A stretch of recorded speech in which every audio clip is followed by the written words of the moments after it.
کر کے 2 رکعتیں پڑھ کر کے اپنے اللہ سے مانگتے ہوئے اور یہ کہتے ہوئے نظر آئیں گے اللہ میرے بلا شاگرد کو یاد نہیں ہوتا آپ اس کے ذہن کو کھول دیجیے اتنا آسان بھی نہیں حافظ قرآن بننا اے اللہ کے نیک بندے ہم نے اپنی آنکھوں سے دیکھا ہے کہ اس کا استاد نہ اپنی خوشیوں کو یاد رکھتا ہے نہ اپنے غموں کو یاد رکھتا ہے اور ان دماغ کے ساتھ اپنے ان طلباء کے ساتھ محنت کرتا رہتا ہے جس کے دل میں یہ بات رہتی ہے کہ اگر ایک بھی غیر حاضری ہو گئی تو 40 دن کی برکت اللہ اٹھا لے گا.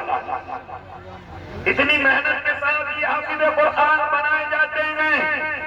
اے اللہ کے نیک بندو آپ خوش نصیب ہیں کہ اللہ آپ کو ہر سال 2 4 5 حافظ قرآن اس مدرسے کی برکت سے عطا کر رہا ہے.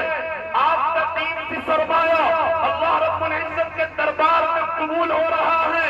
آپ کی قبر سکون والی ہو رہی ہے. آپ کا حشر کا میدان عزتوں سے بھرا ہوا ہے اور آپ کا جنت میں جانا بڑا آسان اس وجہ سے نظر آ رہا ہے کہ آپ نے اپنی قیمتی سرمایہ کو اللہ کے دین کے لیے لگایا ہے, اللہ کے قرآن کے لیے لگایا ہے. کل قیامت کا میدان ہوگا پھر اللہ اعلان کرے گا کہاں ہے قرآن کی عبادت کرنے والے.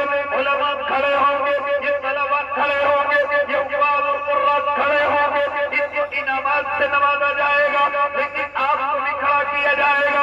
اگرچہ آپ حافظ نہ بنے, آپ کی اولاد حافظ نہ بنے, لیکن آپ نے 10 روپے مدرسے کو لا کر کے دیے صرف اس نیت سے کہ اللہ کے قرآن کی حفاظت ہو سکے, اللہ کے کلام کی عبادت ہو سکے. اسی کے لیے تو لا کر کے دیتے نا بھائی.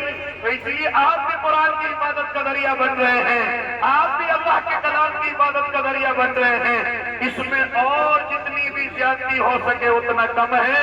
مدرسے کا کام بڑھ رہا ہے, تعمیراتی کام بڑھ رہے ہیں اور تعلیمی میدان بڑھ رہا ہے. تنخواہوں میں روز بروز اضافہ ہو رہا ہے. اس لیے آپ حضرات کو بھی چاہیے کہ اپنے تعاون میں اضافہ کریں.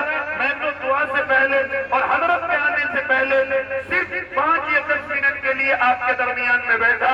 انہی 5-10 منٹ میں دیکھتا ہوں کون اللہ کے بندے, حالانکہ آپ تعاون دے چکے ہیں, آپ حد سے زیادہ گنجائش سے زیادہ تعاون دے چکے ہیں, لیکن اس وقت میں کون اللہ کا بندہ ہے جو آ کر کے اپنے مدرسے کا تعاون کرے؟ کون اللہ کا بندہ جو اس وقت میں سب سے پہلے